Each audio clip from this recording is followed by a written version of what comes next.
around you. So grab your cup of coffee, settle in, and let's begin the morning scope together. And I'll be your anchor, Clifford Ogonda, in the morning scope right here on Citizen on Cityscope TV. Let's get started.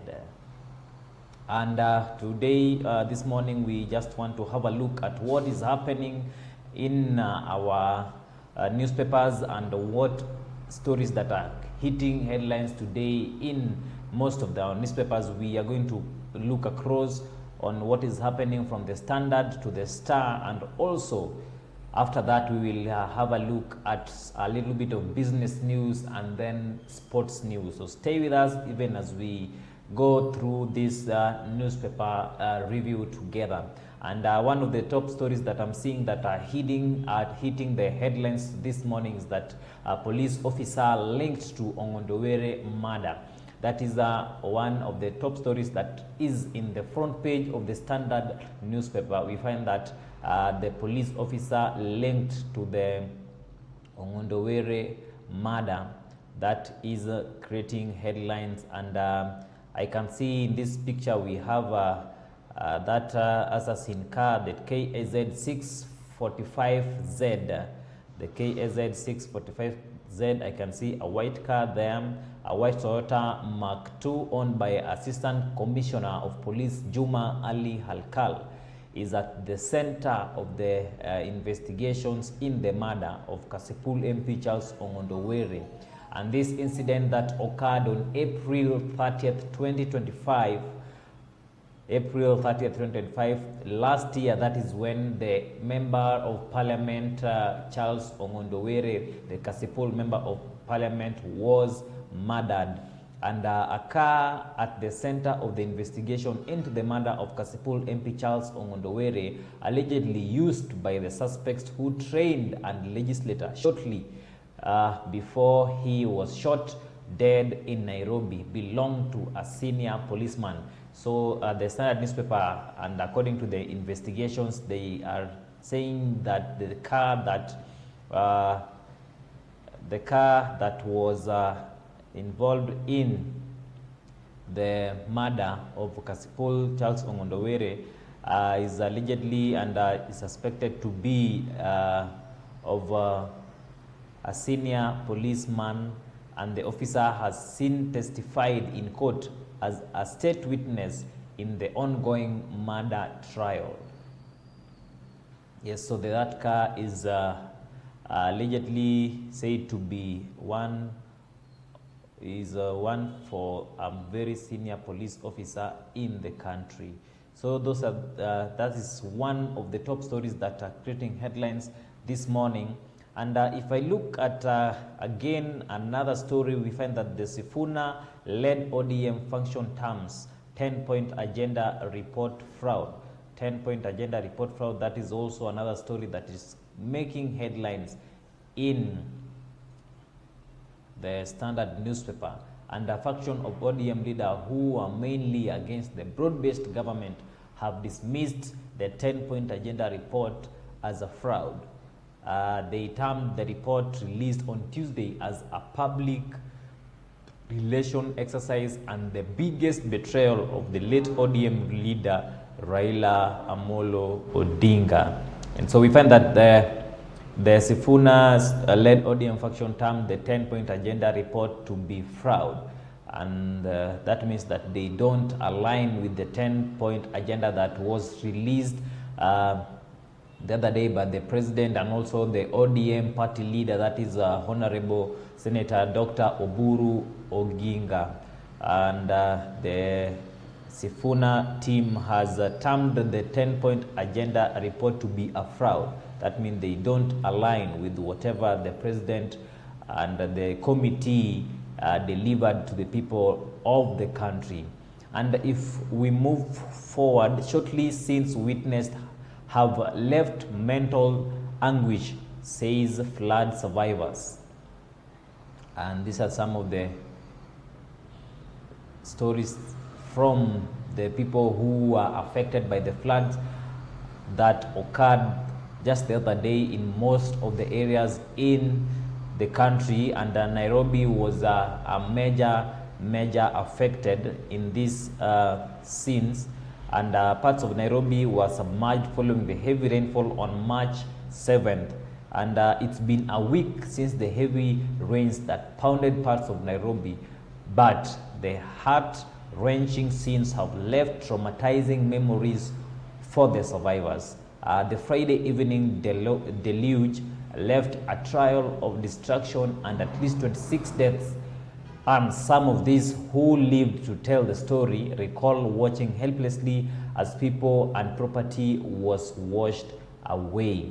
That flood washed away several properties, and several lives were lost, and several properties were swept away, including cars, houses, and also some small properties of individuals in Nairobi. That is also amongst the stories that are making headlines this morning. And on to another story of the same flood issues. Flood reshape property market as buyers seek higher grounds for safety. Floods reshape property market as buyers seek higher grounds for safety. And parts of the Nairobi was submerged following heavy rains on March 7th as unrelenting rains pounded the country, and flash floods disrupted key areas around Nairobi, Kiambu, Narok, and other regions, killing more than 40 people. The calamity has left tens of thousands displaced and properties worth millions of shillings destroyed. This exposed deep vulnerability in the country's urban infrastructure. And we hope that the county of Nairobi to do something on the flood so that next time such does not occur to the people of Nairobi. And on to another story, we find that the expert warn killer disease may add more misery as rains pound. Experts warn killer diseases may add more misery as rain pounds. Experts warn killer diseases may add more misery as rain pounds. These are some of the waterborne diseases and also diseases that are caused by heavy floods. We are being warned that we take good care of our health during this rainy season. It is raining heavily in many parts of the country. Raging waters are coursing down many rivers as overflow invades nearby homes. Damage and risk to life and resources are unimaginable. Experts warn that the risk will extend beyond immediate injuries, displacement, and deaths based on scientific prediction and evidence from previous disaster. Floodwaters are likely to seep into septic tanks, causing waste to ooze out into houses, especially in low-income urban neighborhoods, posing great health risk. In areas that rely on wells, the floods could contaminate the water.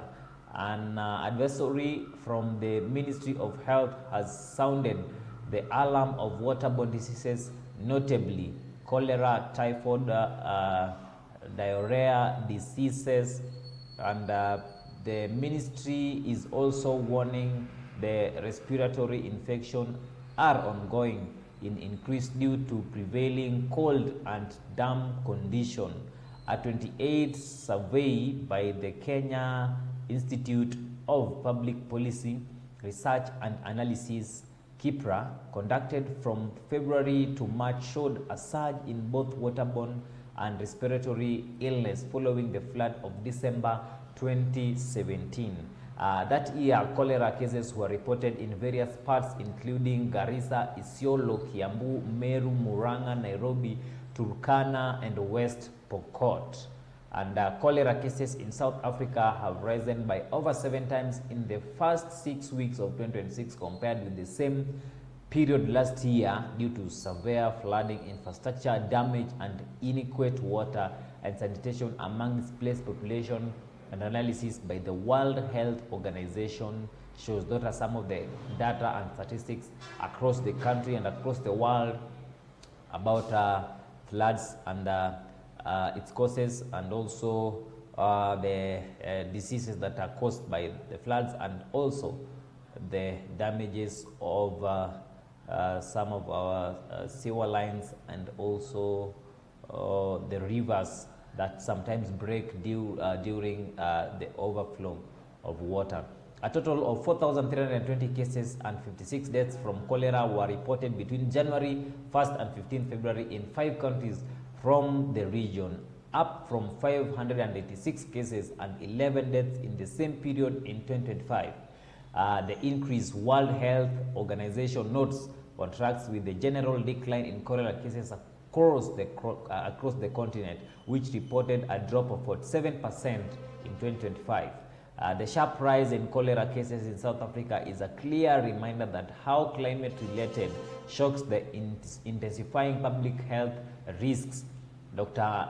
Mary Roslin, Emergency Director at the World Health Organization, Regional Officer for Africa, said in a World Health Organization bulletin, due to excess rainfall, the organization is reporting that 13 countries in the Africa region are currently reporting cholera outbreak.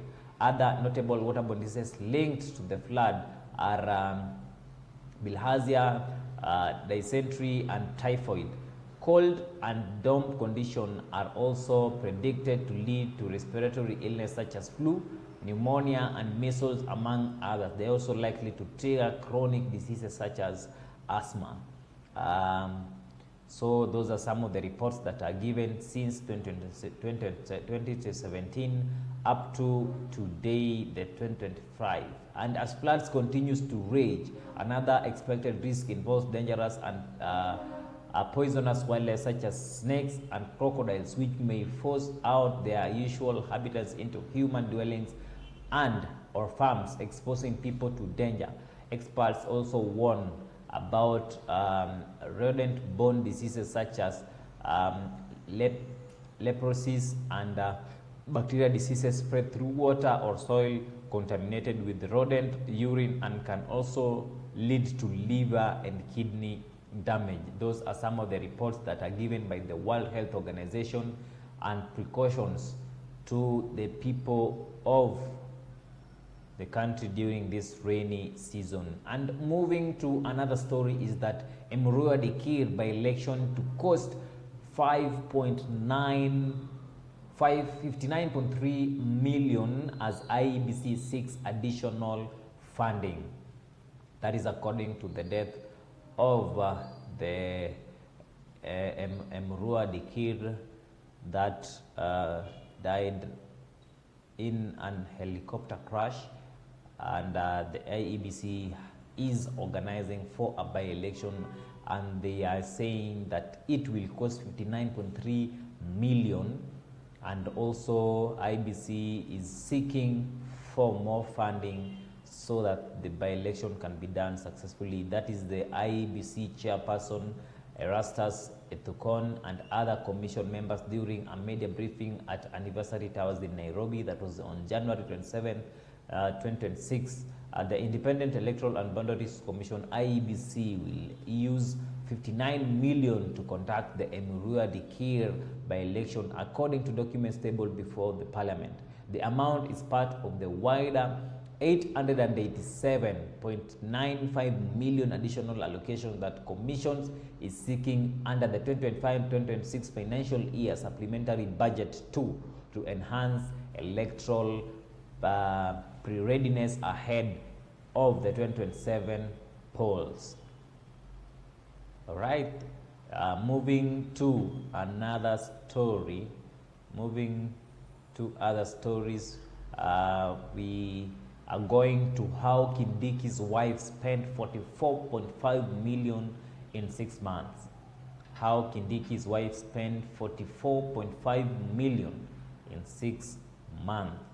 And a Controller of Budget (COB) analysis on budget spending has shown that the office of the spouse of the Deputy President incurred an expenditure of 44.52 million in the first 6 months of the financial year 2025-2026.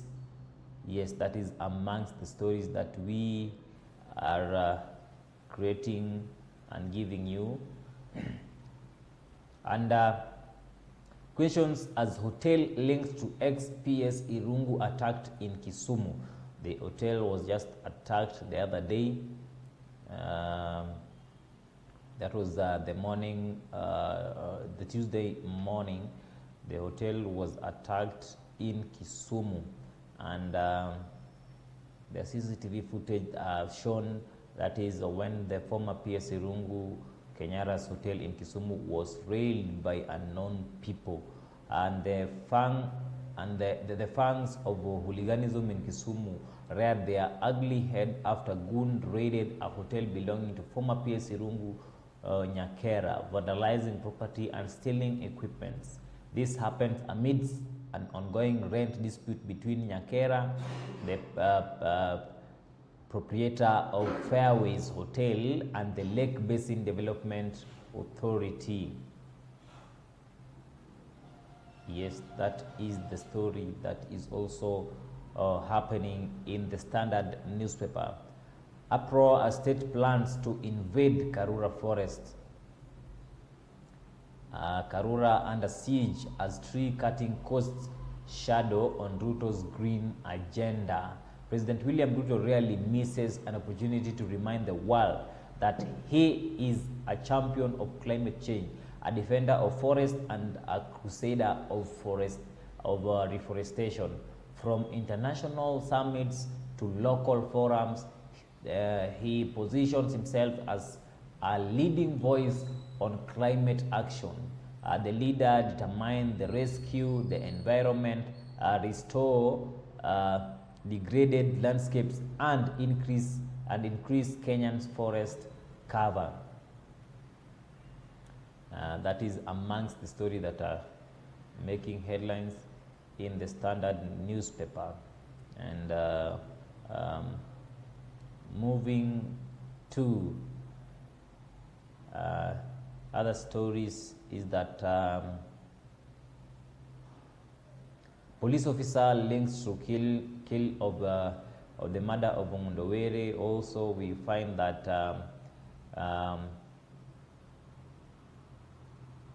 the police probe between hitmen and the bodyguard. Omundowere murder, police probe link between hitmen and the bodyguard. It is almost a year since the country was confronted with one of the most daring and chilling assassinations in recent memory. The cold-blooded killing of former Kasipul MP Charles Omundowere at Nairobi's Valley Road roundabout.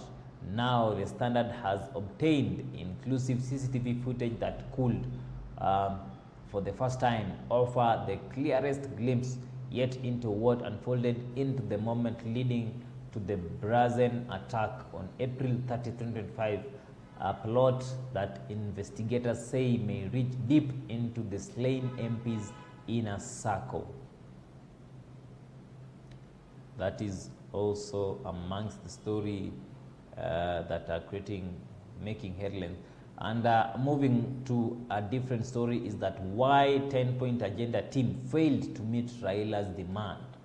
Why 10-point agenda team failed to meet Raila's demand.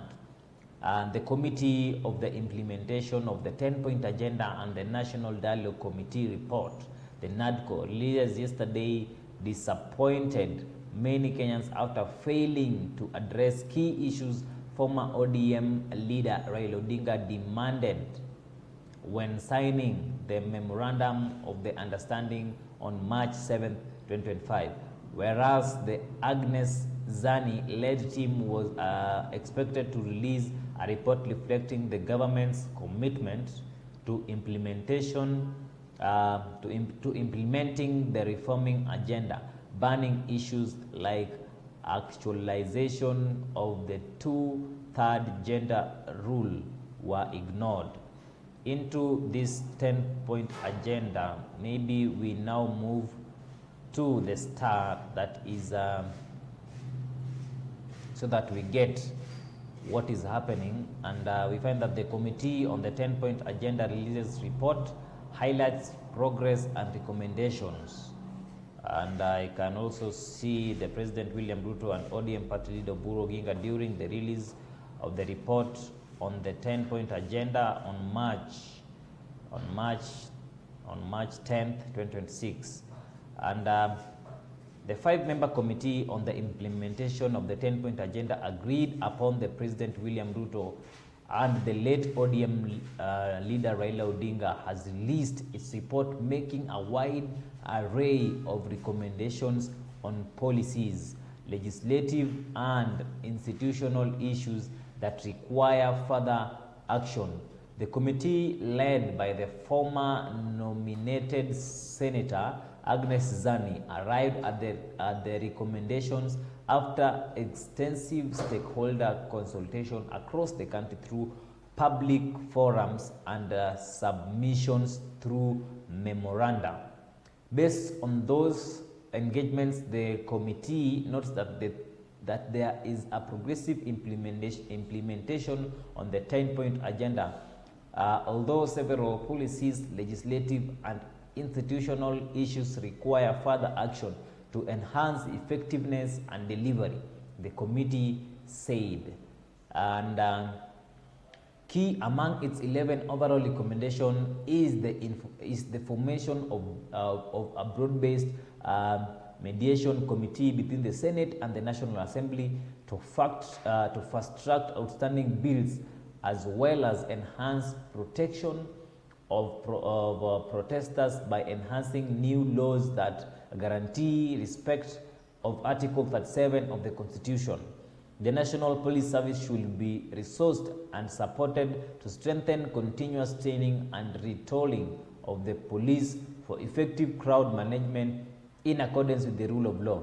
The report notes progress made under each agenda item is outlined below.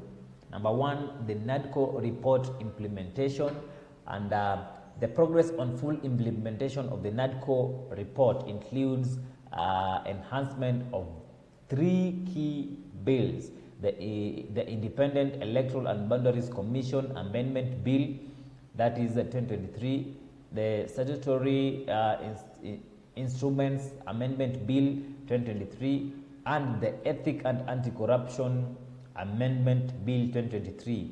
2 bills remain under mediation: the Election Amendment Bill 2023 and Election Offences Amendment Bill 2023, while 4 others, including the Constitution of Kenya Amendment Bill 2023, awaits parliamentary consideration. The IEBC Amendment Act enabled reconstitution with the new commissioners sworn in on July 11, 2025, in initiating by elections, voters registration, and boundary delimitation process. Outstanding matters like the 2/3 gender rule by the Frowns enhancement are advancing. And also another thing that was also included in the 10-point agenda is public life inclusivity. Inclusivity efforts featured the launch of the National Policy and Ethnic Minorities and Marginalized Communities 2025-2035, 500 shillings million scholarship for marginalized children, and 200 million shillings annual education infrastructure funding. And the team noted that already fertilizer price dropped from 7,000 shillings to 2,500 per bag, cut fuel prices by 14%, and boosted funds like the Equalization Fund from 5 million to shillings 9.6 billion. And health coverage expanded to 29.8 million under the Social Health Authority, with 831,000 community healthy promoters deployed. Education recruited 100,000 teachers, improving ration from 1 to 4.1 to 4.5 to 1 to 2.9, while infrastructure includes 260,000 housing units, and 6,000 kilometer roads. Another one is devolution strengthening. Devolution receives an equitable share rising from 385 billion in FY 2024-2025 in 415 billion shillings in FY 2025 and 2026, projected as 450 billion for financial year 2026-2027, with timely disbandment and no carryovers by June 30th, 2025. And the Country Public Finance Laws Amended Act 2025, assented August 13, 2025, granted Assembly's Financial Anatomy. And the Country Ward Equipment Development Bill 2025 awaits Senate action. And another one is youth livelihood. The Nyota program has engaged over 820,000 youth across 1,450 wards with 50 to 50 gender party, providing skills, prior learning recognition for 20,000, on the job training for 90,000, and also shillings 25,000 startup grants for 121,000 plus 10,000 refugees. Jitume Digital Lab span 290 constituencies with 600,000 trained under AGPO for procurement jobs, total of 640,000 from housing and 200,000 from climate works, and 547,000 abroad via Kazi Maju. We also have leadership integrity. The Conflict of Interest Act 2025, assented July 30th, 2025, now regulates official private interest against duties, bolstering ethical leadership. And peaceful assembly rights is also another one that was included in the 10-point agenda. That is 2 billion shillings was allocated for protest victims, with identifications complete via IPOA and KNHCHR. IPOA resolved 820 cases from 2023 to 2025, securing 35 convictions. The demonstration bill was withdrawn, and interior directives limit force while enhancing police training. Another national debt management is also in the 10-point agenda, and a phonic debt audit verifies found since independence. Eurobond buybacks in February 2024 and 2025, October 2025 and February 2026, smoothened repayments. Moody's upgraded Kenya to B3 on January 27, 2026. The National Infrastructure Fund, the PPPs, like Rironi Mau Summit, reduce borrowing reliance. And also we find that the anti-corruption fight, EACC filed 143 recovery cases worth 22.9 billion shillings, and disrupted shillings 27.4 billion schemes recovered, and also shillings 9.8 billion, and secured 86 convictions. E-procurement and 23,000 e-citizen services scab graft. The Anti-Money Laundering Act 2025 aid FAT exit. And we also have resource efficiency and austerity cut budgets for spouses, offices suspended on non-essential travel, and froze vehicle purchases. The Government-Owned Enterprise Act 2025, assented November 21st, 2025, streamlined assets, zero-based budgeting, and single treasury account enhanced oversight. Passports now issued in 1 week. And rule of law promotion is that judiciary added 11 Court of Appeal judges, 20 High Court judges, new benches in Nakuru, Mombasa, Eldoret, plus mobile court in e-filing. Women comprise 47% of the bench, nearing 2/3 compliance. Overall, the team urged Parliament to conclude pending NADCO bills in 90 days, task KNCHR to legislate Article 37 to safeguard protesters and call for fact-tracking of the Natural Resources Benefit Sharing Bill 2022. The ZANI team also wanted teams for victim reparation established under the Victim Protection Act. Kenya recurrent political crisis prompt President Ruto to the late Prime Minister to development the collaboration framework. It was building on National Dialogue Committee NADCO, which was adopted by Parliament in August 2023, producing a report adopted in February 2024. The pinpointed governance challenges. On March 7, 2025, UDA and ODM signed a MOU outlining the 10-point agenda, leading the principals to create a 5-member oversight committee of August 6, 2025. Agnes Zani serves as a chairperson of the implementation committee with Fatuma Ibrahim, Kevin Karie, Gabriel Oguda, and Javas Gibo as members. The executive directors of UDA and ODM act as joint secretaries. And that is the overview of the report that was launched by the committee that was mandated in the implementation of the 10-point agenda that was released.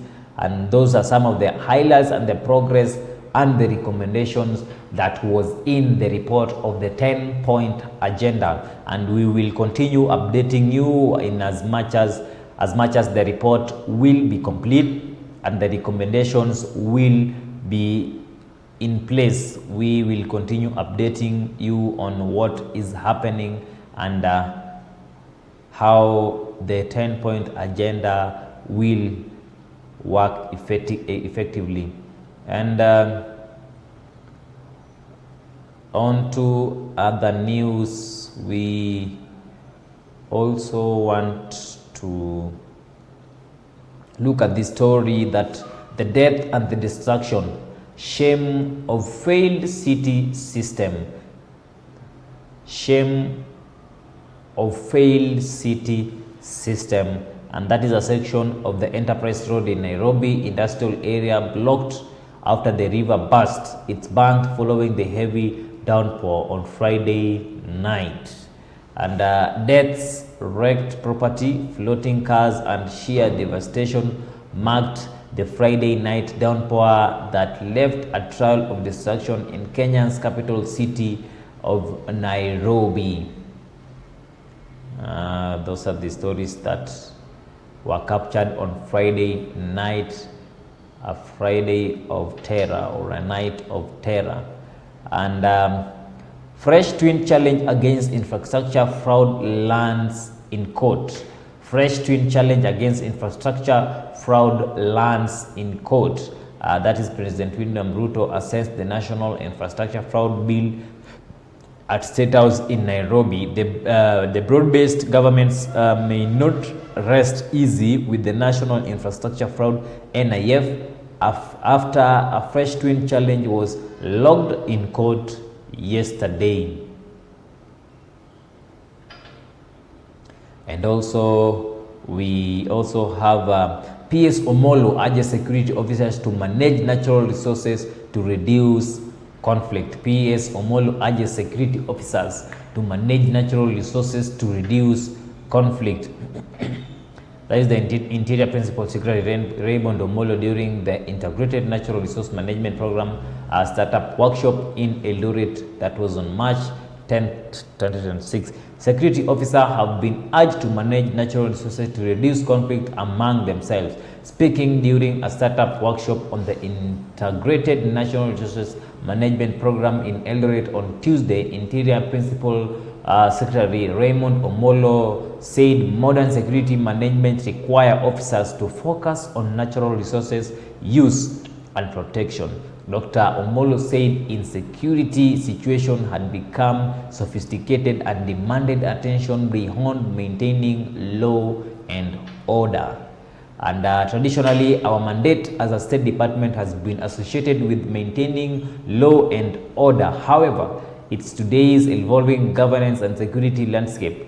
It is clear that the sustainable management and protection of natural resources is a critical pillar of national security. That is Dr. Raymond Omolo said. Omolo said competition for resources, including land, water, forest, fisheries, and pasture had historically contributed to local tension and conflicts. He noted that climate variability, environmental degradation, and pressure on the resource has caused security challenges in some parts of the country in the past.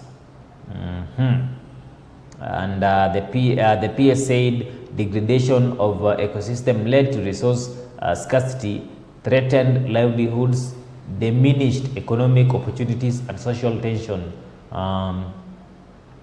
Conversely, when natural resources are sustainably managed and equitably accessed, communities became more resilient, livelihoods are strengthened, and stability is reinforced. That is Dr. Raymond Omolo said, and that is what is happening, and some of the stories that are in the Standard newspaper. Kenya calls for urgent global action as new drug threats emerge. And we also have Bamburi Cement Ramadan food donation target 30,000 vulnerable Kenyans. And we also have wave of suicide incidents reported in various countries. That is also one of the stories that are making headlines. And lastly, we have how affordable housing is shaping Kisumu property market. The affordable housing that is shaping Kisumu property market. Affordable housing project at Makasembo in Kisumu County Traders, taking opportunities that are cropping up from the project, where old iron sheet houses once stood is crowded. Rows new apartment block now rise against Kisumu bright blue skies.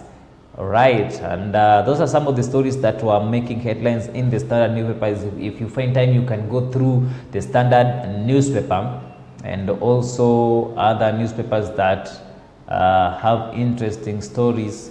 You can go through and find out what's happening and what is the state of the nation and where we are as a nation. We are taking a short break. We are coming back with more such as the business news, and later on we will bring you sports news also, as they will be streaming in on making headlines in some of these newspapers. Stay with us. We will be right back after this short break.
Alright, welcome back to Cityscope Television. This is the morning scope, and this is where we give you what is happening in the nation, and where the sunrise meet the headlines, and every conversation matters, coming to you live from Cityscope TV. Welcome and stay with us. We are bringing you breaking news, politics and business. Right now we are going to the business news, and let us get into the business world and let us have a look at what is happening and how the country is running business wise. And we are still in the Standard newspaper. We are in the business section, and the first story that I can see making headlines in the business newspaper in the Standard is that KCB unveils record of 22 billion divided payout as profit surges. KCB unveils a record of shillings 22 billion divided payout as profit surges. And KCB Group, Kenya largest bank by asset, has recommended a record dividend payout after full year net profit rose by 11% on the back of an extended loan book and surging contributions from its regional subsidiaries. The Tier 1 lender posted a net profit of 66.8 billion for the year that ended on December 2025, up from 60 billion posted in the previous year. The strong performance prompted the board to propose a financial dividend of shillings 3 per share, bringing the total payout of the year to a bumper shillings 7 per share. This translates to a total distribution of 22 billion, a massive increase from the 9.6 billion paid out in 2024, positioning KCB as a rare bright spot in the challenging economic environment marked by corporate losses and a cost of living squeeze. The 22 billion windfall will be distributed among more than 193,000 shareholders. The Kenya government remains the single largest beneficiary. The National Treasury's 19.76% stake entitles it to approximately 4.35 billion, while the National Society Security Fund (NSSF) is in line for another 2.2 billion. The payout is also a bond for the Mombasa-based Babla family, who collectively command more than 2.6% of the lender, a rare asset for a esteemed 580 million windfall. The family is known on the Nairobi Securities Exchange of its discreet but substantial accumulation of banking stock. In business, that is one of the stories that is on the top. And let us also have a look at the Stima Sacco report. That is 10.8 billion shillings revenue on the increased digital transaction. The Stima Sacco report, and the Stima DT Sacco Society Limited has recorded shillings 10.8 billion in revenues for the year ended December 31st, 2025. Even a total asset grew to shillings 75.27 billion, up from 66.44 billion in 2024. And it will also spend shillings 5.1 billion in paying dividends to members at shilling 16% on Intersex and on fully paid up share capital and 11% on members' deposits. And the year 2025 marked an important phase in our institutional journey following our Garden Jubilee celebration in 2024. The past year focused on the consolidation and disciplined execution of our 2025-2029 strategic plan, said Dr. Gamalel Hassan, Chief Executive Officer of Stima DT Sacco Society. He added, despite a dynamic operating environment, the society recorded total revenue of 10.8 billion. The CEO revealed this during an investors briefing in Nairobi yesterday on Wednesday. He said membership grew to 241,324, reflecting sustained confidence in the cooperative model and in Sacco value proposition. That is also in the business news. We also want to have a look at oil jump stock drop amid East war, prolonged market volatility. Oil jumps stocks drop as Mid-East war prolongs market volatility. Oil prices railed and equities largest dropped Wednesday as traders assessed the largest impact for the global market from the Middle East war. Crude futures fractured between gain of between 2 and 6% of the released oil in reverse, and reserves by some countries helped offset news of attack on commercial ship in the Gulf. Oil prices remain volatile and risk sentiment fragile, and trading is on the headlines and rapidly evolving conflicts in the Middle East. Noted Neil Wilson, Saxo UK investigators trade. Wall Street indexes were mixed as market digested a flat US inflation report and the uptick in oil prices. The Dow index in Europe's leading stock market retreated after Asian indices mostly closed lower. That is also one of the stories that is in the business news. And Stanbic profit flattens as 13.7 billion as Southern Sudan subsidiary recovers. Stanbic profit flattens at 13.7 billion as South Sudan subsidiary recovers. And the resumption of the oil exports in South Sudan boosted the performance of Stanbic Holders subsidiary in the country, which reported a profit after tax 233 million in the bank's newly released 2025 financial results, while Stanbic holding profit after tax remained relatively unchanged at the 13.7 billion. Its South Sudan subsidiary grew by 32%.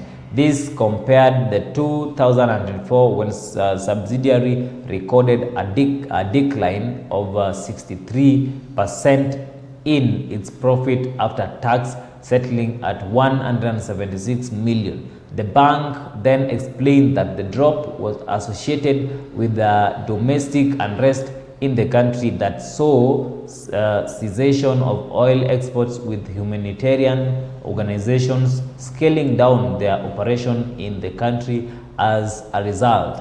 Inflation in the period went to as high as 99%.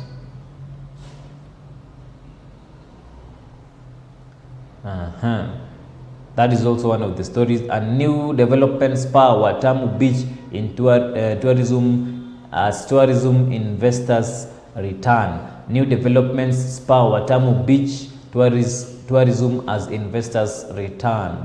and Watamu, whose name translates to sweet people, is a coastal destination renowned for its natural beauty and ecological significance.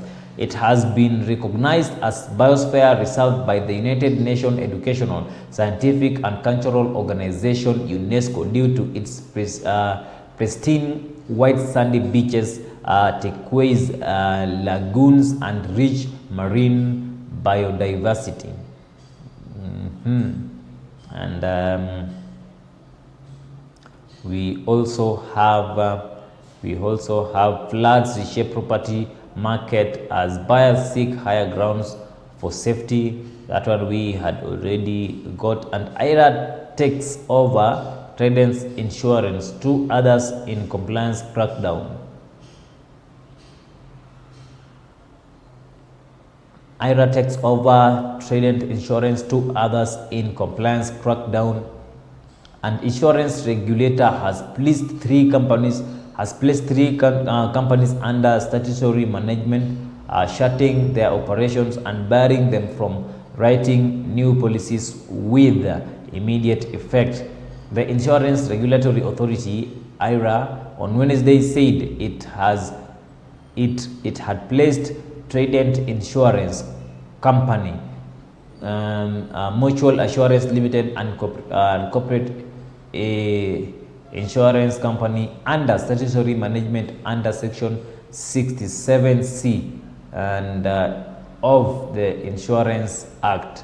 The IRA has placed Trident Insurance Company, Cusco Mutual Assurance Limited, and Corporate Insurance Company under statutory management in accordance with the provisions of Section 67C 2I of the Insurance Act, the authority said. The regulator appointed the Policy Holders Compensation Fraud PCF as statutory management for all 3 firms and barred them from entering into new insurance contract effective March 11. The insurers exiting policyholders are advised to immediately seek alternative covers from other licensed insurers to avoid unnecessary exposure. That is noted IRA. The authority said all affected claimants will be compensated by the PCF and urged policyholders with active contracts to review them immediately. That is also one of the stories that is in the business news. And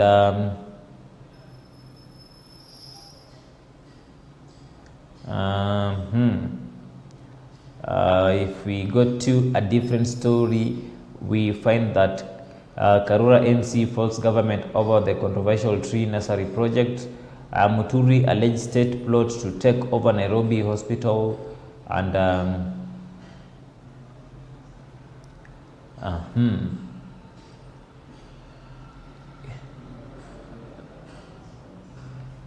all right, let us look at this last story, then come back with the sports news. That is, central banks warns Middle East conflicts could reignite inflation. Central bank warns Middle East conflict could reignite inflation. The bank regulator has warned that rising tension in the Middle East could push inflation up against and make it harder to maintain stable prices ahead of the next interest rate decision. The Central Bank of Kenya, CBK, is its weekly bulletin for the period that ended on March 5th, pointed at soaring international oil prices and heightened geopolitical tension as key risk to the domestic economy. Just weeks before its monetary policy committee MPC meet, which is due in April. All right, those are some of the stories that are in the business news in the Standard newspaper, and you can get to have a look at them so that you can get to read more on what is happening in the business world. We are coming back after this short break with sports news and also other news, even as we continue with the scope conversation and also this morning scope. We are coming back, or we are taking a quick break. We'll be back with more in the sports world.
Back to Cityscope Television, and this is the morning scope with me, Clifford Ogonda, and we have been talking about politics, and we have talked about the business world, and also we are now coming to the sports, and also we want to check what is happening in the sports world in the country.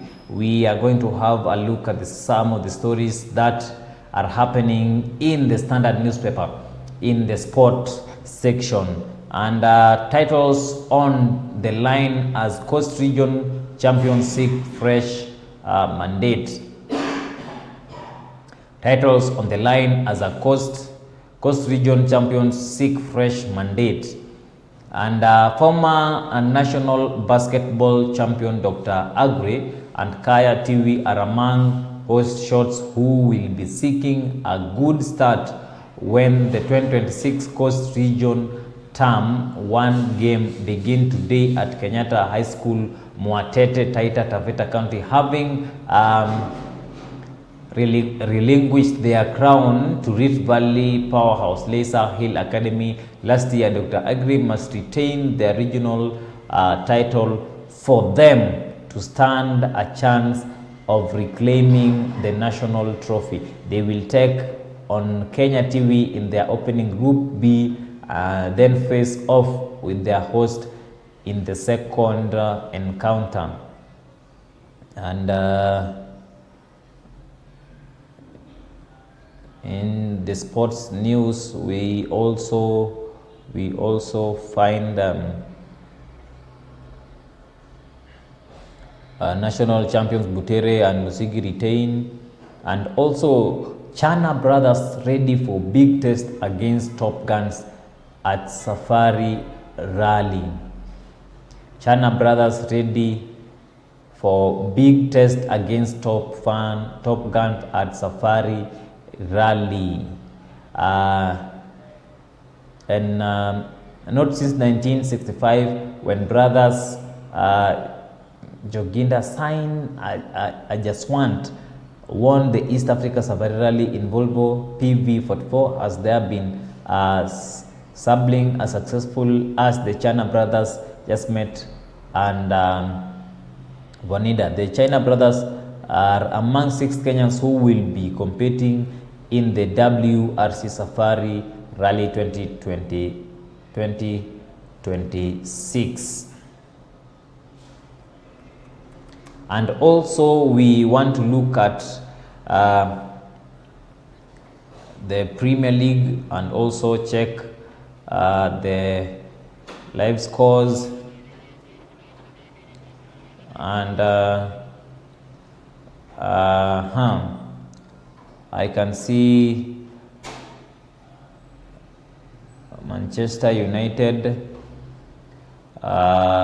This is Manchester United and also Aston Villa, Newcastle United, Manchester United, that they finished 2-1. Manchester United and Crystal Palace also finished 2-1. Everton and Manchester United went at 1-0.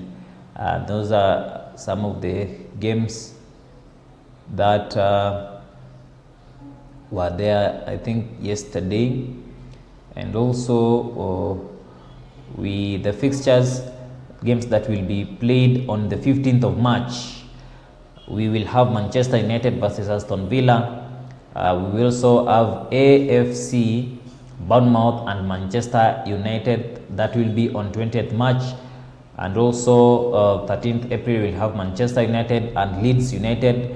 18th April we'll have Chelsea and Manchester United. 27th April Manchester United and Brentford. And 2nd May Manchester United and also Liverpool will be playing. And if we have a look at what is happening in the world of football, is that Iraq coach calls for World Cup playoff to be rescheduled. Iraq calls for World Cup playoff to be rescheduled.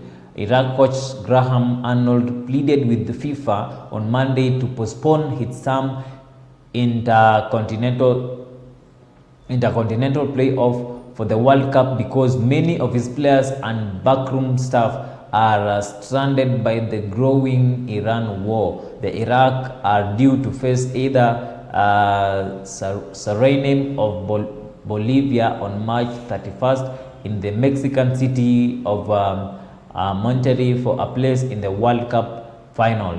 But with Iraq airspace closed until April 1st, Arnold's squad is unable to gather or travel. Those are some of the stories that are in the sports news. And Manchester City to face Liverpool in FA Cup quarter final. Man City to face Liverpool in FA Cup quarter final. Southampton welcome Arsenal as Port Vale visit Chelsea. Manchester City will face Liverpool in a blockbuster FA Cup quarter final, while quadruple chasing Arsenal travel to Southampton. Monday's draw for the last 8 also handed Chelsea a home tie against League One against killer Port Vale, who stand Sunderland with a 1-0 win in the 5th round of Sunday. West Ham, who beat Brentford 5-3 on penalties after a 2-2 draw on Monday, will host Leeds in other quarter final. But it's City's latest showdown with the Virals Liverpool that is the standout tie of the round. Pep Guardiola's side have already beaten Liverpool twice this season, winning 3-0 in Manchester in November and earning a 2-1 victory at Anfield in February. It will be the first FA Cup meeting between the clubs since Liverpool won 3-2 in the semi-finals in 2022. Premier League leaders Arsenal advanced to the quarter-finals with a 2-1 win in third in third tie, Manfield. Mikel Arteta's men will head to championship playoff hopefuls Southampton, who enjoyed a surprise 1-0 win at Fulham in the fifth round. Those are some of the stories that are making headlines in the sports world, and we also have another story that Scholes makes peace with Carrick after jibe at former Man United teammate. Paul Scholes claimed he did not mean to offend Manchester United teammate Michael Carrick after taking a sweep at the Old Trafford interim boss on social media. Responding to the United's 2-1 defeat at Newcastle in Premier League last Wednesday, Scholes took an Instagram to point out his old team ran disappointing performance. Michael has definitely got something special about him because United have been cup last 4 games, Scholes wrote on Instagram.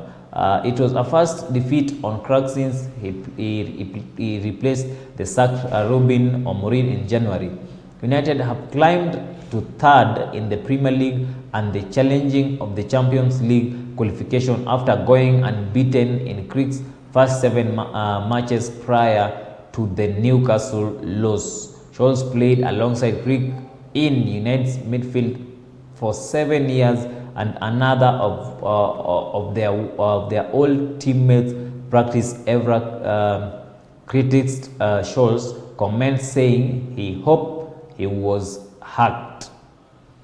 Yes, that is also the stories that are in the world of sort. Maybe we have a look at the last story in the sports world. We have a look at the last story in the sports world.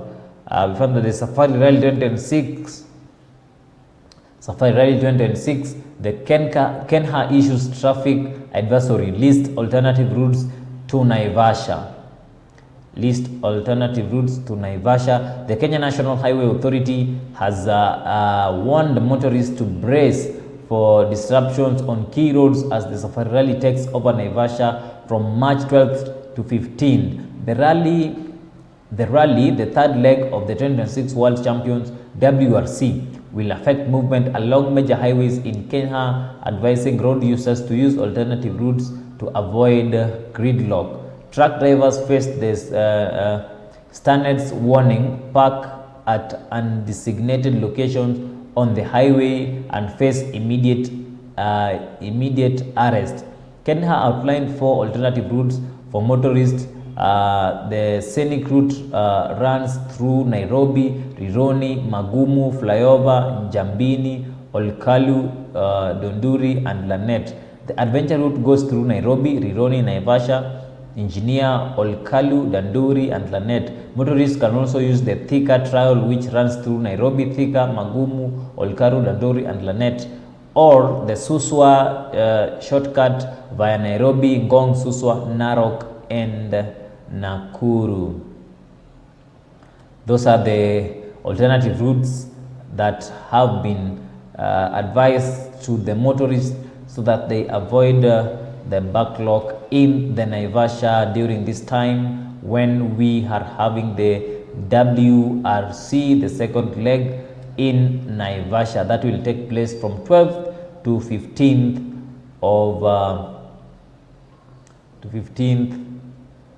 of March. And those are the stories that we've been looking at. Thank you for staying with us in the morning conversation. We are still on with the conversation with the morning scope, and we are coming back with the scope conversation. We want to have a look at the 10-point agenda and why the Sifuna team said that the 10-point agenda is a 10-point lie agenda. We are coming back to discuss with that shortly. Remember to send us a short code at 24510 May remember to reach us also in our social media platforms, and make sure to give us your feedback in the Facebook account, the X account, and also all our social media platforms.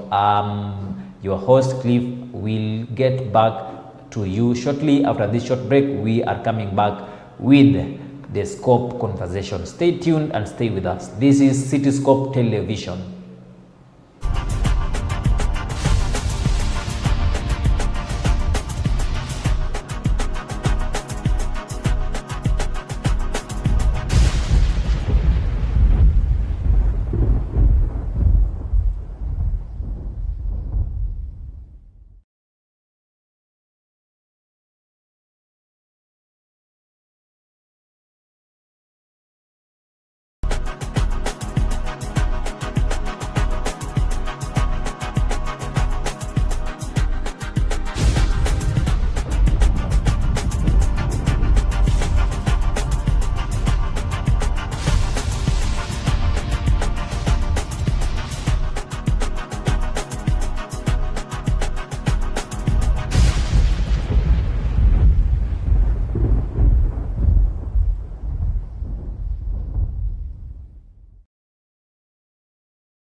A very good morning to you. Welcome back to the Scope Conversation. We are continuing with our Scope Conversation, and this is where headlines and conversation matter, coming to you live from Cityscope Television. And this is where we wake you up with stories shaping our nation and the conversation driving our communities, and the inspiration starts your day right. You're just in time in this morning conversation, and I'm here with my special guest today, and that is my political reporter, Joseph Okuma. Thank you so much for creating time.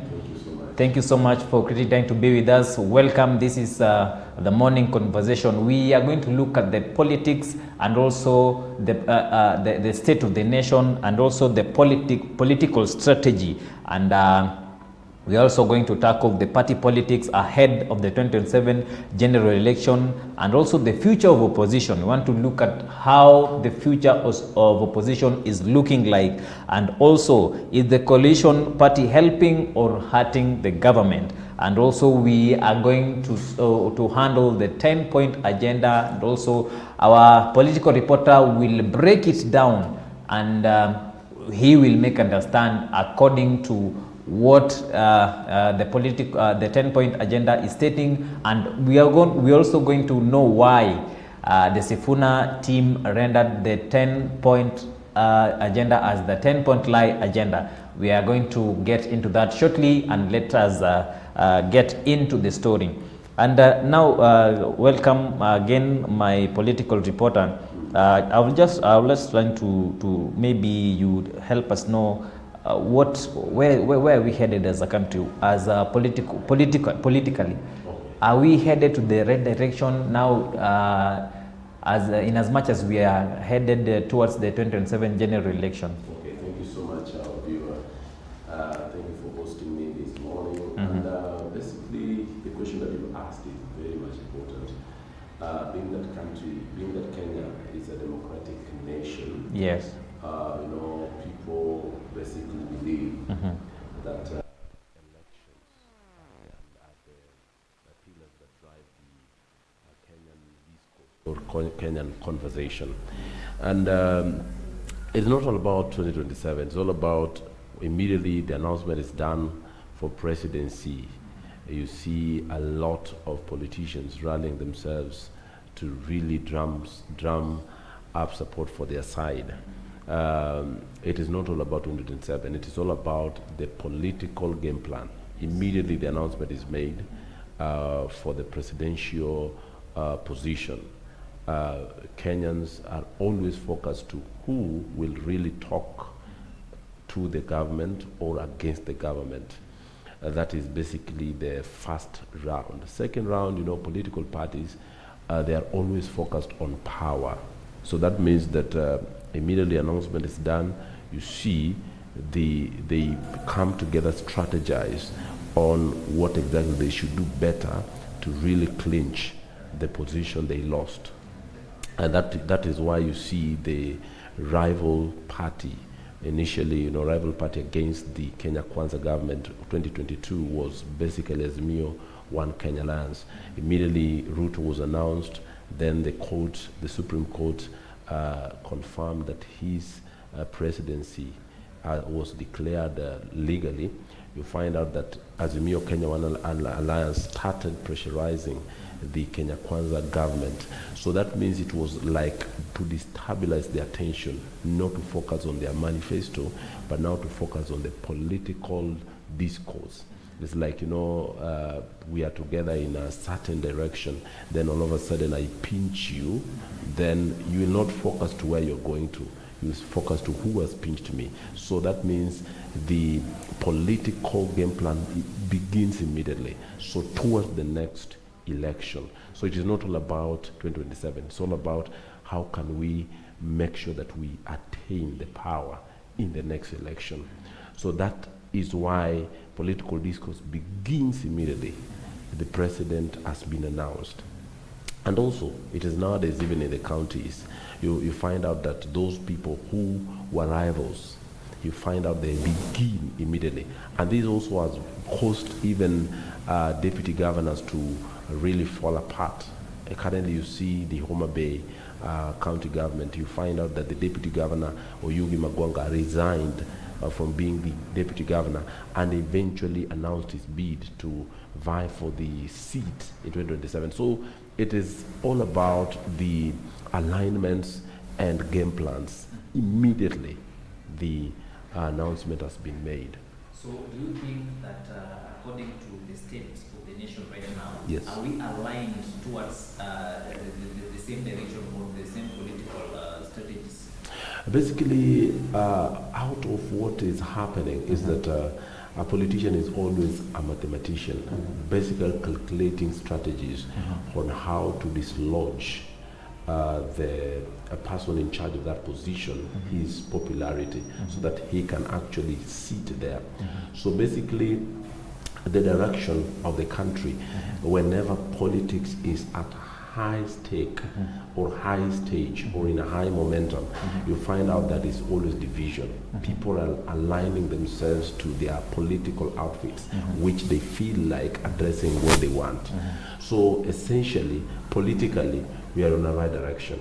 But when it comes to governance and many things, factors constant, I can say that we are really far behind because there are things that perhaps Kenya should have achieved by now. But because of political discourse shifting gears every now and then on political discourse, we find ourselves not discussing the national issues, but we now discuss only politicians and politics. So they set an agenda for the citizens to divide themselves amongst political discourse. So in the political discourse, we are good to go. But in terms of the right track, featuring the nationalism, whereby we want to achieve our vision together as a nation, we are really behind because a nation building, it is all about the interest of the country. Now, when the interest of the country has been sacrificed on the platform of politics, we find out that politicians will always use maximum effort to fight for their political survival. But they will sacrifice that kind of agenda of the nation in bid of building it. So in the right direction, we are good in politics.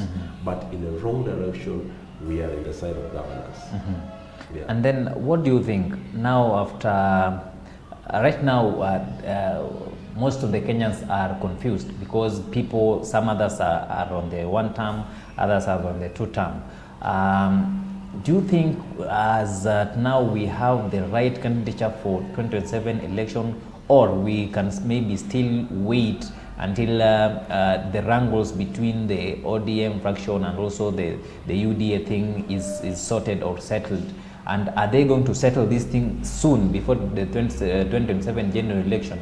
Essentially, in the political space of Kenya, we initially we used to have the one setting an agenda for politics for us, called Raila Odinga, and kindly lately is not there.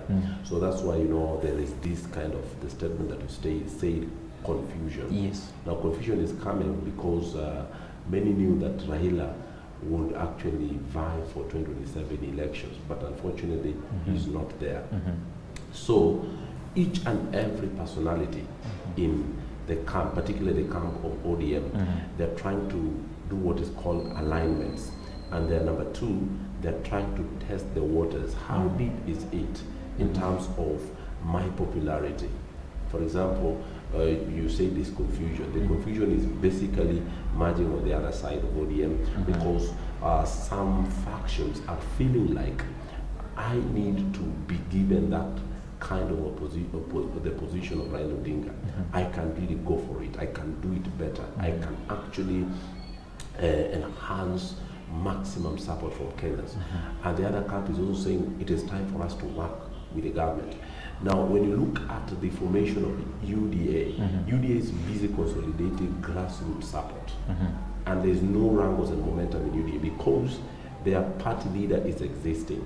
So that means that they are orderly organized. But unlike ODM, they lost their leader without expectation. They never knew that they would be in such situation. So that's why there is what is called the confusion amongst ODM. But on the other side of UDA, there's no confusion. Look at the Wiper, Patriotic Front, there's no confusion because their leader is still there. Look at DCP, Gachagua. Gachagwa's party is still testing the waters. And particularly Gachagua is looking forward to consolidate the Mount Kenya stronghold for his side. But having said that, confusion is really practical in ODM. Yeah, but per se, I don't actually call it confusion, but I call it in a way that they are like, they want to define who they are. Particularly each and every member is saying that, you know me, I also have the voice here. I can speak, I can do this.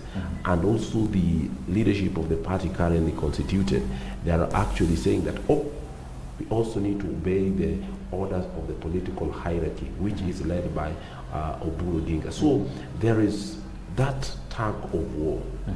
But other side, I don't see confusion in the other side, like UDA, Jubilee Party, Wiper Democratic Front, and other parties at large. So do you think ODM are still stuck together? Basically, because in the other time they were, I remember the rally that occurred in one occurred in Migori and the other one was in Kakamega. The two people, the two factions were saying that it was just a coincidence that they held the same rally in two different places, but still in the same party.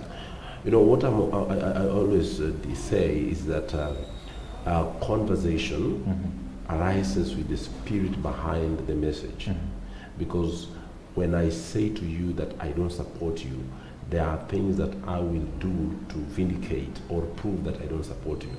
For example, if I say, Cliff, I'm not in support of you drinking the tea. I would wish we drink porridge, all of us. When you go for tea, then we shall start forming a tug of war, pull and push. So the same thing happens in ODM. So as much as they say that they are together, togetherness is not in the messaging, because message is what gives us that kind of definition that you are together. The other faction is saying one term, the other faction is two term. You see that? So it means they cannot actually come to the confluence point or to the point of speaking the same lingo, because all of them are speaking from a different script. They could have been reading on the same script if perhaps they could say, we are for the two-term, or we are for the broad-based, and we are for this kind of formation until this time frame. But if you see another one, another faction was in KICC when the launch of 10-point agenda report was being, the presentation rather, and the other yesterday, they were in a certain setup, speaking a different script. So it means they are basically pushing and pulling. So we cannot say they are together. If they could be together, it means they could be speaking the same language as a party. But the indication they are speaking from a different script, it really shows that even if they do a coincidental rallies, which you actually use the word coincidentally. Yes. So the message is not the same. So that gives us more than words, that they are not in the same direction. Yeah. And so apart from now the Linda Mwananchi and the ODM thing, now what is the future of the position in Kenya? Essentially, it is really much early to define the direction of things. As we can see, I can give you the infographics or the picture of different spheres of political spaces. For example, UDA is aligning themselves. They're really arranging themselves. They're putting their house in order so that they can clinch more positions in the forthcoming general elections. Number two, ODM is busy speaking about positions and how we should be getting our share in the arrangement that we are supposed to get to, the Linda Ground side. Now, the Linda Mwananchi side, they are also speaking about fielding a candidate. They are saying that ODM is still feel sufficient or strong to field in a candidate.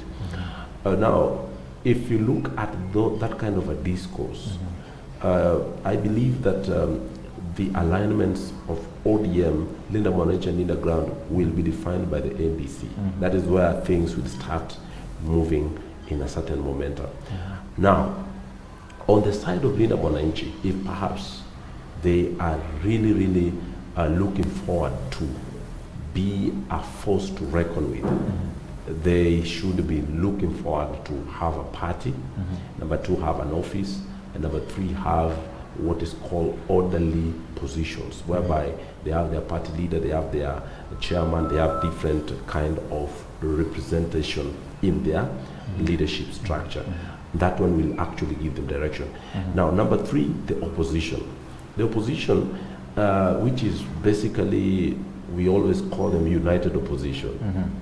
You know, the name united opposition is just a narrative, but inside the theatrics around the opposition, there's no unity at all. Because you find Martha Karua saying that I will vie, Rigathi Gachagua saying, oh, G Mountain should be given 50, that is purportedly, which he said. Then you see Fred Matiang'i is also saying that there should be scientific. So you see that it means there is what is called lack of a constant direction in all these sections or the political scope. But when it comes to the UDA, you find them, they are speaking the same language, that their leader is William Ruto, which is the president. So it means having this kind of fiasco or kind of confusion in other political sections, it is very hard to determine the political direction of other parties as far as organization and realignments are concerned. But we never know. It is too early to predict. You never know, because in 2002, you find out NAC basically gave an announcement of their presidential candidate some months to the elections. You find out that anything can happen in the political space. So we cannot actually say that things are disorderly, but the way we speak at the moment, things are not in order. So according to your own perspective now, maybe what can you say about that disorder and disorganization and stuff? Yeah, disorganization is seen when we don't speak the same language. If we speak different languages and we are in the same kind of a house, that means there is some interest which has not been arrested, because politics is all about interest. If my interest is captured in our discussion, that means I'll always clap and say, this is the deal I have accepted. But if my interest has not been captured, I'll feel like I need to pressurize so that my interest may be captured. So that means organization should be seen when the message relayed to the public is really similar, is not different. For example, if you're United Opposition, it is called United Opposition. Yeah. If they could be speaking the same language, that our presidential candidate is Matiang'i, that means that all focus of the nation would be on Matiang'i. And if Linda Mwananchi, Linda Ground, they speak the same language, that means even President William Ruto will be saying, I have to turn down. So it means the organization it's seen on the message passage. Is it a common message or a different message speaking different script? So that is where organization is lacking in this section of political camps, whereby they're speaking different language, different script, and they're purporting to be in the same house. And now, in the past, we've had coalition parties. Yes. And currently, I don't know if the one that is existing, because we have Azimio, which right now is not that active. And also, we also saw the other day that some of the members were also kicked out of the coalition party. Yes. Are we going to have such political parties as we head towards the general election? And are these coalition parties helping the government or they are hurting the government? Essentially, something that is important is that politicians love doing three things. One, they love rebranding, repackaging, and relaunching. So it means Azimio can be a story to delay their cards not to be revealed. So it means they can do it so that they can send shockwaves to the government or to any other political party that, you know what, there is differences in Azimio, One Kenya Alliance. We never know what they are looking forward to basically relaunch. True. Then two, are they hurting or not hurting? Hurting the government. Government is not hurt by politics. Government is a system. It's being hurt when you decide to destroy the system. System is not destroyed by what is called political rally. It's not destroyed by how you message your political conversation. It's being destroyed by things like demonstrations.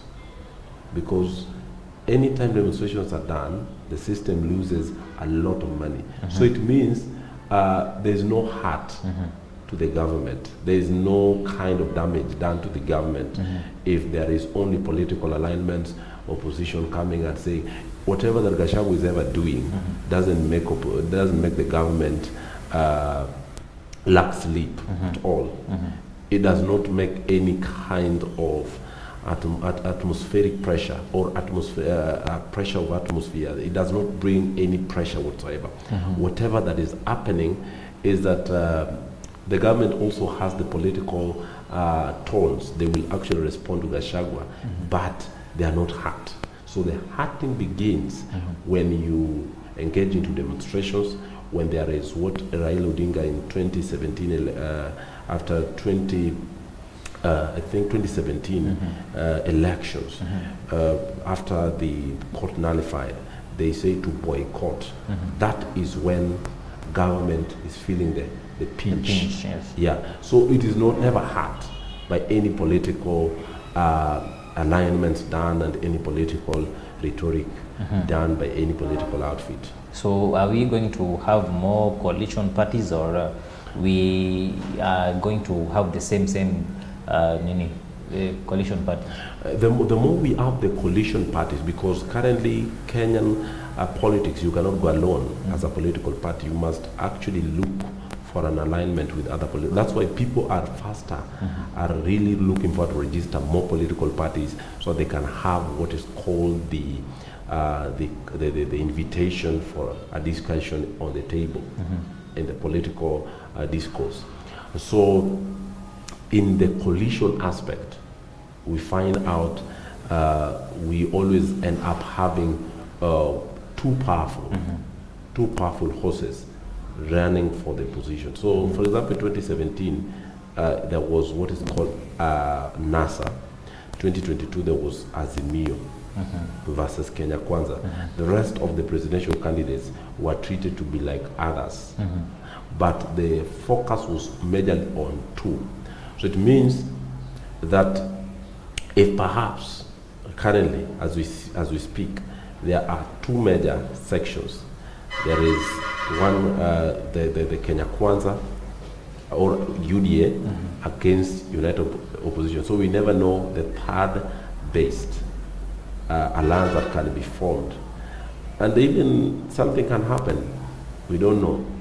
We might see the Linda Mwananchi forming their own party, forming an alliance with the opposition, or the opposition can come and join them, and they form another kind of a coalition. So politicians, they are actually like you cannot predict what they are thinking until you understand the flow of their direction in terms of viewing them towards the election. That is when you can actually predict them. But currently, as we speak, they're testing the waters. Everybody is actually looking forward to see how powerful I am, how popular I am, how do people speak about me when I do this and this. So it is not, the coalitions have not yet come into place the way we can basically predict. But things will shift.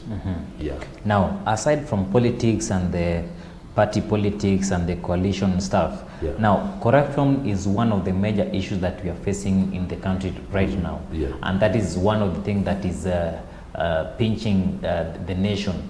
And what do you think the government has not put in place to make sure that this corruption thing is done away with? You know, as a country that is driven by democracy, you find out that everything is done by the process of proving one guilty. Now, anybody is innocent until proven guilty. So, you find dealing with corruption is very hard. I can say very hard if perhaps there is no coordination with bodies that are majorly given that responsibility by the Constitution to deal with corruption. That is actually EACC, the courts, and basically the DPP office, that is Director of Public Prosecution. They must have enough evidence. Then number two, you find out that, you know, in Kenya, corruption is being dealt with which side are you politically.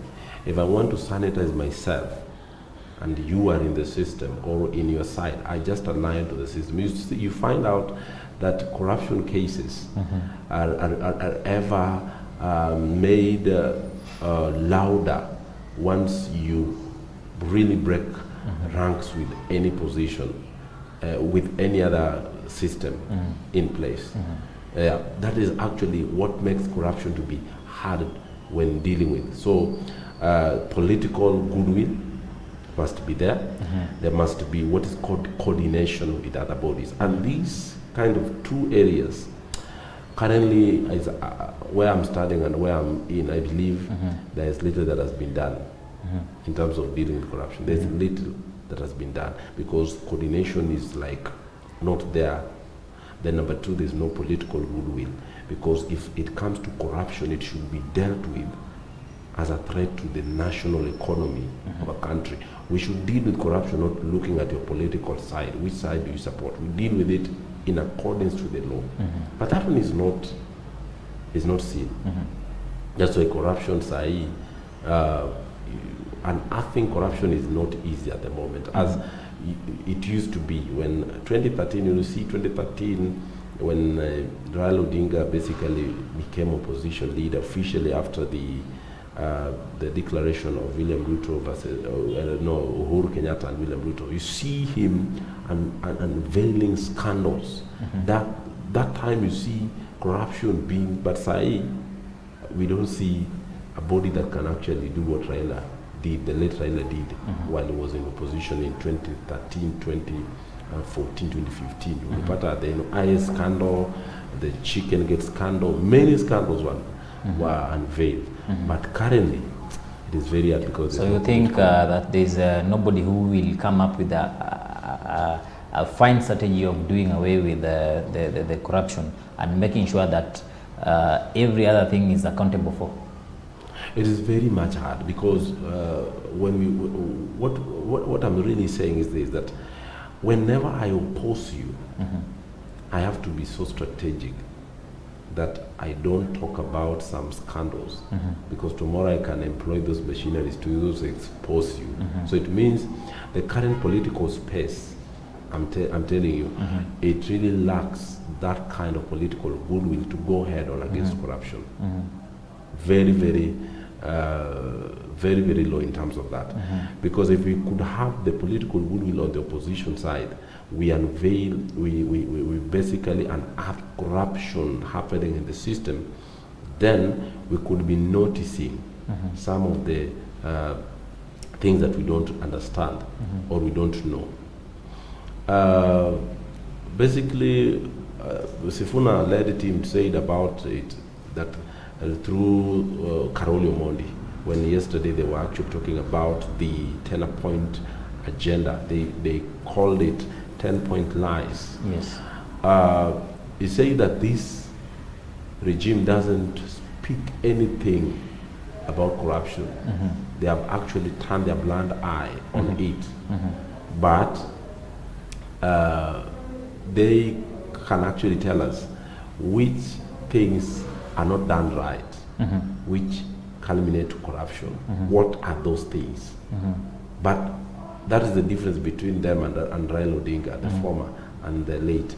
He could really point out things that are not going on right, and he could say them with a lot of backup of evidence. So there's no political goodwill on the side of the government, and there's no political goodwill on the side of the opposition. So if the two sides, one is checking the other one is really taking initiative of really fighting corruption by what has been pointed. Yeah. So we are going to talk about the 10-point lie that the Sifuna was talking about, and maybe find out why he was doing that, because I can see amongst the things that's why that 10-point agenda is anti-corruption fight, Yes. which was also included. We are going to see what they talked about and maybe the outcome of whatever Raila Odinga stated that they should do. And now back to maybe the president kidogo. And do you think that you'd consider President Ruto going for a second term? Essentially, that's why I say to you that it is now not easy to beat President Ruto if there is no clear alignment with these all political camps. If they have a very good strategized political plan, beating Ruto can be easy, or they can force Arera. But the way things stand at the moment, it is not easy. Because William Ruto is a very, very, you can say, is a very prowess in political political alignments. He knows what to do. He knows the political game plans. He knows. He does not sleep. He really wakes up thinking how things will move in the next 10 years. So beating him is not easy if people are not thinking 10 years, 20 years ahead of him. Yeah. So we have to be 10 to 20 years ahead of him. Ahead of him, because he thinks 10, 20 years ahead of him. Yeah. According to the development plans that Ruto is now bringing to various parts of the country, what do you think about that? Essentially, to me, I believe that it is a political way of wooing votes, because you don't do what is called a service to really get what is called support. You do service because it is a constitutional right of the citizens of the country to be served with all that entitles to their right. If I give you 50 shillings, and these 50 shillings, it's just from goodwill, that means you should appreciate me. But if I give you 50 shillings because I have an office I serve, which has been mandated by the constitution, that is not it's not something that's called a reward. It's something that belongs to me. It is my right. So the developments that are being launched from different places and one point or another, number one, they are politically driven, and number two, to me also in the side of a nationalism, I can count them as a right way of doing things, because initially there are areas in the previous regime, you find there are areas in which were neglected. But currently we find that, for example, affordable houses are in different places, and they are in different localities. So that means there is equity. Yeah. And number three is that as we move forward, there will be what is called legacy. He's really building legacy. What difference have I done different to other presidents that were there before? So three things. Number one, there's a political game plan in them. Number two, there is what is called distribution of public resources in an equitable manner. Then three, there is a point of legacy. And now maybe a question of may I know, Yeah. because the president is now dwelling so much into the affordable housing thing, and during his campaign, there are a lot of things that the president promised the people of Kenya. Yes. And some of these things you find that some of them are not even going on. There are projects that have stopped because there are issues of stadium and other things. And this affordable housing, the president is dwelling so much. And you've talked about something of legacy. Now, is he working to make sure that this affordable housing thing works so that ikuwe ni imebaki now in his legacy? Essentially, basically, in the affordable housing, it is basically his legacy, because we happen to have the time of Kibaki. There was affordable housing strategy, basically the plan. That's why the affordable housing in the time of Kibaki and Raila in their Grand Coalition government, it was majorly focused on making slums, pulling slums out of the cities. For example, in Nairobi, which was focused on basically making the Kibera residents to have good places where they can actually call a constitutional right to own houses that are good in their conditions. But currently this has been distributed. It is now going across, not only for the focus of the slum restructuring, but the way you actually asked, it is like legacy. To Kibaki, he did this limit in the Grand Coalition government. To me, I want to make it now affordable to all Kenyans. Yeah, and that means that he's advancing it to the level that is above the sphere in which Kibaki left the building of the affordable houses. Yeah. Now, as we are heading towards conclusion, now let's now focus shift our discussion into the 10-point agenda. Now, there's a viewer there that sometimes doesn't understand what is this 10-point agenda and why was it brought between the UDA, that is the UDA leader, that is President William Samoei Ruto, and also the party leader, the former party leader who is late Raila Amolo Odinga. Now, you can break it down to us and make us understand, and also the viewer to understand that what is this 10-point agenda, because its report was launched yesterday. Okay. And we saw the president there, and also members of the ODM party, and also the members of the UDA party were there. Now, break it down to us and maybe let us know. Maybe you can have a look at it on some of the things that were released yesterday. For sure. Yes. Thank you so much. A 10-point agenda are some of the elements of discussion that brought Raila Odinga and President Ruto to have a discussion after the Gen Z demonstration. I think you remember that Gen Z broke out after the financial bill was passed to law. They basically said during the time in which the discussion was being done, not the finance bill was passed to law, it was not assented on. It's still on the discussion with the parliamentarians. So that after that, there was basically a come together between Raila Odinga and William Ruto. So when they came together, they struck these issues into 10-point agenda. So it was basically meant to put out the fire of demonstration that happened in 2024. So the 10-point agenda was basically brought on board on 7th March 2025, when the two principals came together, President William Ruto and Raila Odinga. Now, number one, the 10-point agenda wanted the implementation, full implementation of the NADCO report. NADCO report was basically a report that was produced after the 2023 demonstrations. You remember after the announcement of President William Ruto election, and basically the upholding it when the Supreme Court upheld it. After that, there was that pressure for what is the cost of living to be taken down, whatever, to auditing of the servers, basically the election reforms that culminated to demonstrations. Now, there was a committee that was formed.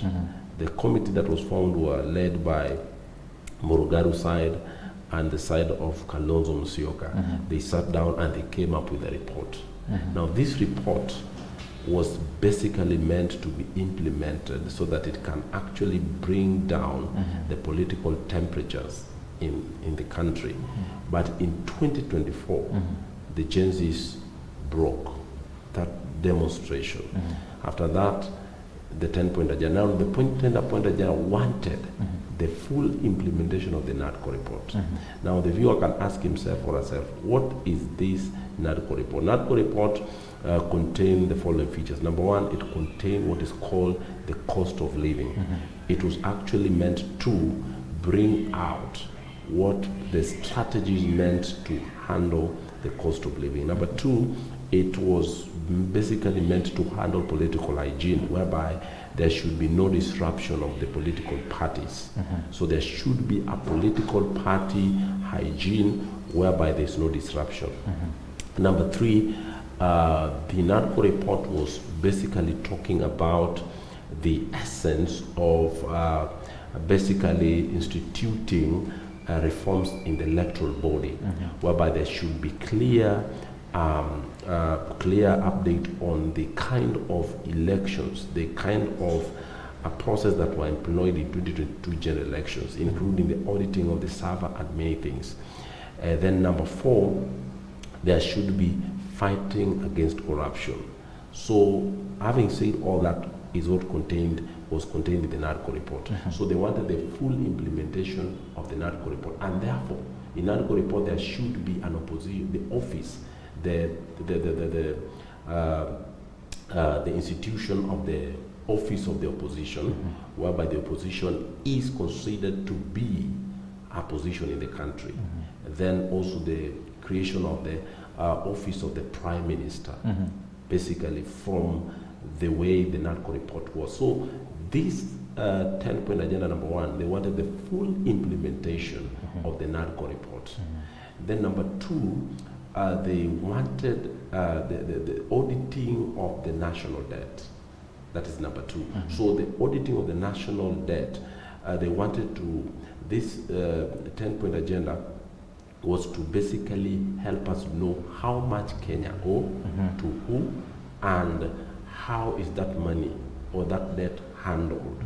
Then how is it done? So this 10-point agenda, that is number two. And number three, the youth empowerment programs. So the youth should be given that environment of getting access to programs that can empower them. That is number three. Number four, the 10-point agenda was to address the issue of corruption. The issue of corruption. Then number five, the 10-point agenda was to basically talk about the opulence, whereby the government is not expected to spend much on travels and many things. So it was to cut the cost.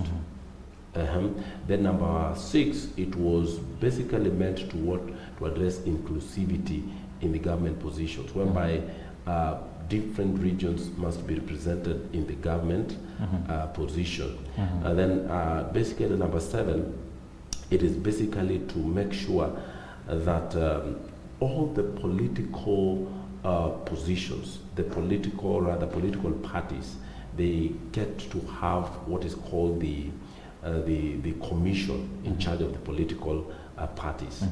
And also basically 10-point agenda was also to bring on board the national, the CDF, so that it can be constitutional.